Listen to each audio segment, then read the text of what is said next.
Hi, I'm Peter J. Ray. Welcome to Adventures in History. Today's topic is Terry Fralich's 1985 Asian Journey, Part 6. This is the conclusion. Terry and his father were in India, and this was after they'd had their trip hiking in the Himalaya mountains of Nepal with a group of Americans helped by Nepalese. May 20th, 1985, Agra, India.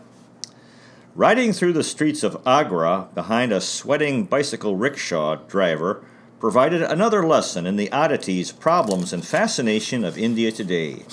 The streets of the city are extremely congested, but not in the way familiar to the Westerner.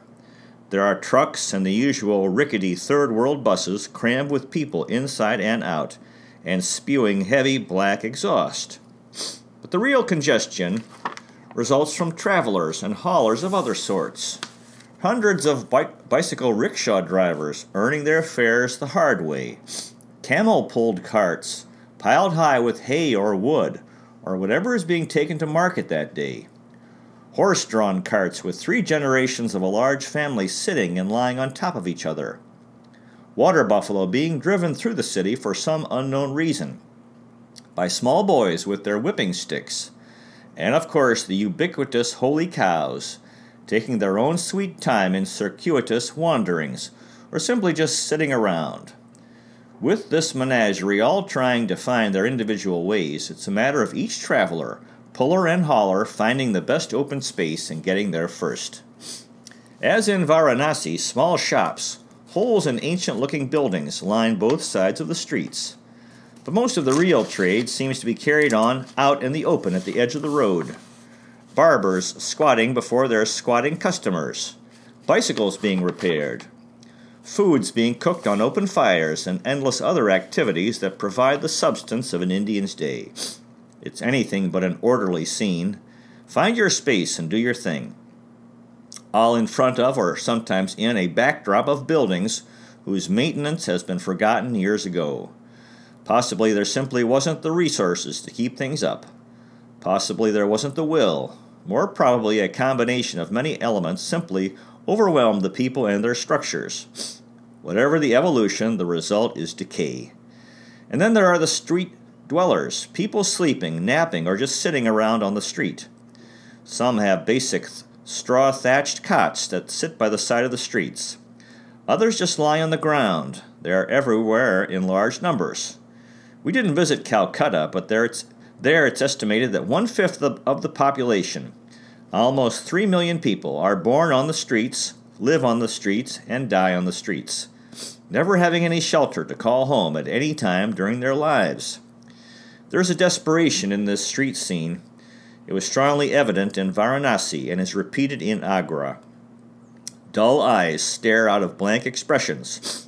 There seems to be very little life in many of these faces. One wonders how this India can struggle against the tide of its problems. A momentary glimpse of one small frame in the scene highlights the distance that must be traveled to any meaningful improvement. By the side of the road, 2 street sweepers crouched close to the pavement, trying to clear away small mountains of dirt and rubble with what amounted to short, rudimentary whisk brooms. Amidst the surrounding chaos, the futility of it all, the lack of even a basic broom was tragic. We didn't spend much time at the baby Taj. Despite the glowing report from a fellow American traveler we had met the day before, it simply was not very captivating after the inspiration of the Taj Mahal. It was 10:30.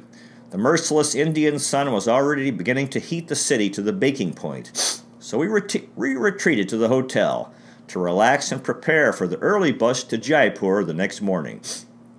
May 21st. Balcony of the Lake Palace Hotel, Udaipur, looking on Lake Pichola. The bus ride of Jaipur was hot and bumpy as expected, but otherwise uneventful. It's amazing how long surface travel in India can take, though on this particular route we covered the 240 kilometers, or 144 miles, in just about 5 hours. As our rickshaw pulled into the long drive of the Rambagh Palace Hotel, our home for the next several days, it was difficult to contain our delight. Turrets, towers, columns, arches, fountains, and gardens blended into a Rajasthani fantasy.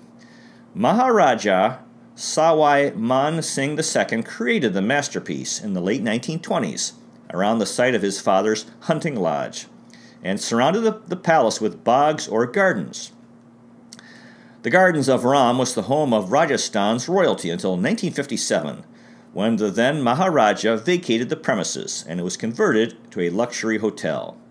Apparently, that old boy was quite a polo player, winning numerous international tournaments, and fittingly dying of a heart attack on a polo field in England in 1970.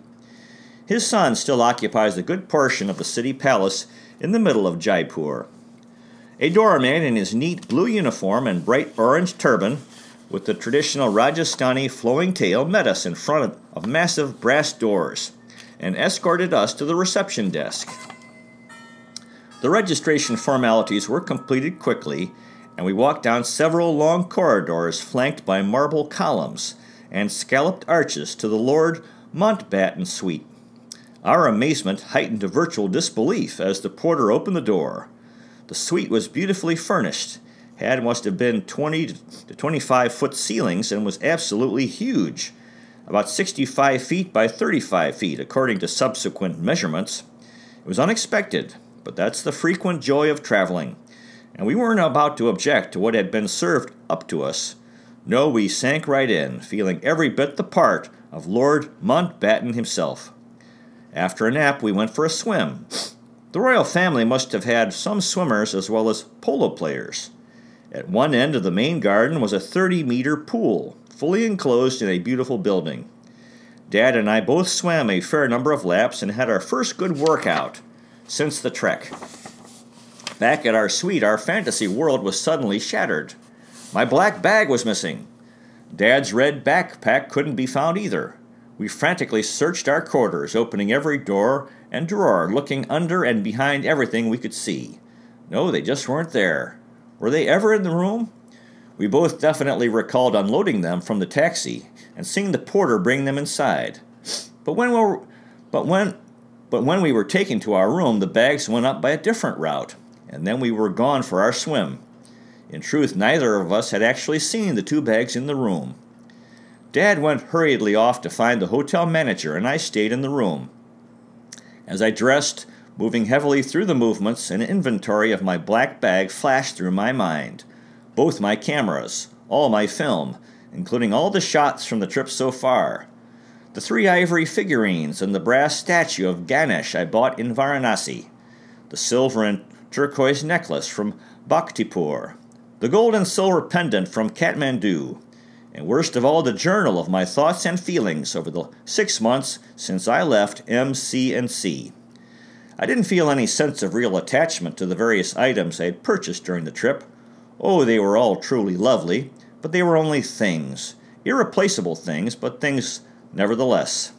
If there was any sadness, it was because I would not be able to share with my friends the beauty I had already enjoyed.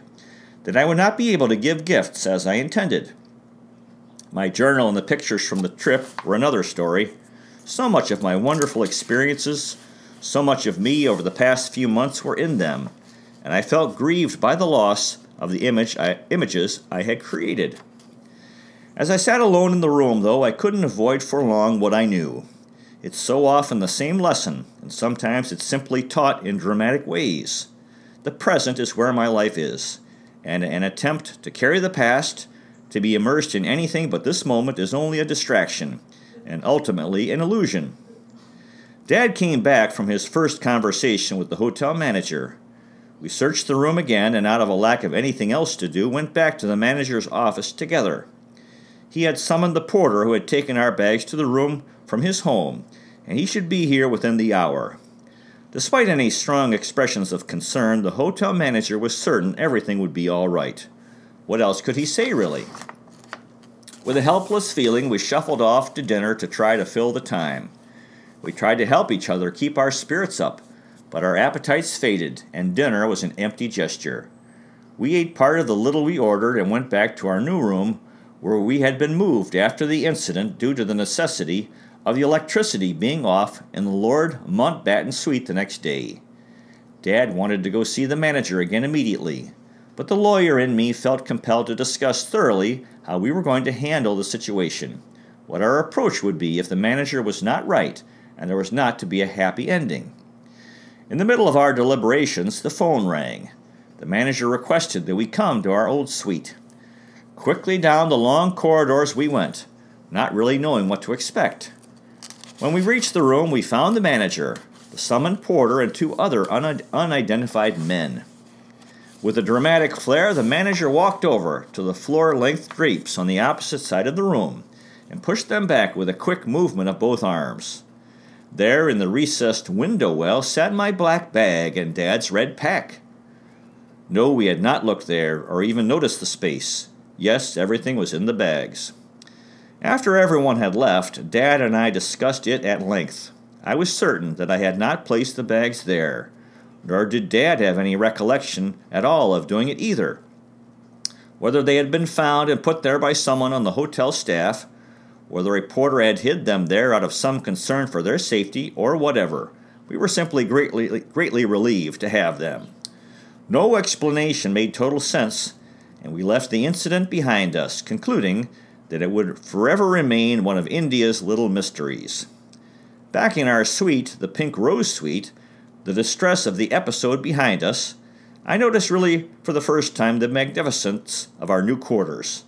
The main room was slightly smaller than our first one, about 40 feet in length, with its marble floor largely covered by an elegant deep rose carpet.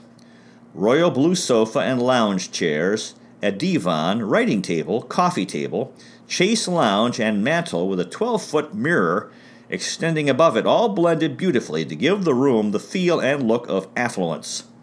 Off the main room was a dressing room, complete with both full-length cabinets and a dresser, and leading to a 25-foot, beautifully tiled bathroom. Ah, the sweet life! At that moment, it was perfectly entrancing. The government tour started at 8 o'clock the next morning, and we were pleased to discover from the front desk that the tour bus was coming to the hotel to pick us up and another set of guests. Even in the early part of the tour, it was obvious that Jaipur was a cleaner, more prosperous, and more beautiful city than those we had previously visited. In large part, it was a planned and walled community built by the local Raj in the 17th century. There was ample use of lovely pink stone in the facades of the palace, and local buildings in the center of town, hence Jaipur, the Pink City. As usual, the palace was at the focal point of the community and was constructed to serve the ruling functions of the initial Maharaja, as well as the intricacies of his relationship with the 1,600 little ladies in his harem at the time.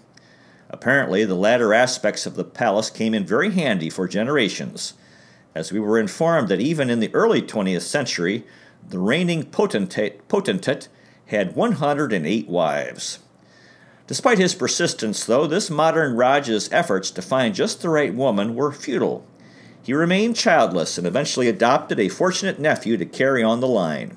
In fact, it was this nephew who was the polo player and the last to call the Rambagh Palace his home. But all was not frivolity in the Jaipur royal family. There were other palaces and gardens to be built to beautify the city, and there was science. King Sawai Jai Singh II, Maharaja during the late 1700s, was a serious and accomplished astronomer who built a large observatory complex with massive masonry instruments to measure, among other things, the local time, within what proves to be a 2-second accuracy, the sun's declination, azimuth and altitude, and the declination of fixed stars and planets. Today, the oversized structures jut into the sky at intersecting angles, creating a surrealistic landscape in stone. We returned to the hotel from the tour, again struck with the contrasts of India. Jaipur was different from Agra and Varanasi, and seeing that had broken the monotony of despair experienced in the earlier part of our Indian travels. Our move to Udaipur was an easy transition from Jaipur. The Lake Palace Hotel floats like a shimmering white ship on Lake Pichola, supported only by its own foundation. The structure was built in the early 1600s by the then reigning Maharaja as a summer pavilion for festivals and entertaining. It was only gardens, balconies, towers, and fountains then, but a more modern Raj converted it to a luxury hotel early in this century. Our room had a balcony covered by a tower and arches, and looked out over the lake to the mammoth city palace several hundred yards away. Udaipur was a further progression in our travels from Jaipur. The city is smaller, about 300,000. The people even more friendly and less aggressive in their attitude toward Western tourists. Dad and I took the government tour and discovered that the people of the region, originally the Mewar state, had a long tradition of independence and self-sufficiency. Maharana Pratap Smarak Tamiti, also known as Maharana Pratap Singh, is legendary for being one of the few local noblemen in central India to resist domination, fighting the forces of the Mughal Emperor Akbar for 25 years in the late 1500s. The local royalty also had a penchant for beautifying their city. The huge city palace, the second largest in India, was started in the early 1600s, but was not finished until a century later because so much of the local resources were needed in the continuing resistance to the Mughal kings. It towers over and dominates almost a quarter of a mile of the Lake Pichola shoreline. The Mewar rulers also constructed 4 lakes, Lake Pichola being the largest, and numerous gardens which still serve to make Udaipur a beautiful spot for the local population, as well as thousands of Indians and other tourists who come here every year. Our time in Udaipur was leisurely, restful, and highlighted by peaceful hours enjoying the atmosphere of the lake palace and the view from our balcony. It was a perfect prelude to Dad and I parting and beginning our separate journeys. May 23rd, 1985, New Delhi Airport, India. Again, the contrasts in India. The Centaur Hotel, where we stayed last night, directed us to dial in our wake-up call, and it would be automatically handled by computer. Sounds nice, but when you have a 6:30 flight, do you really want to rely on an Indian computer? We decided a backup was appropriate.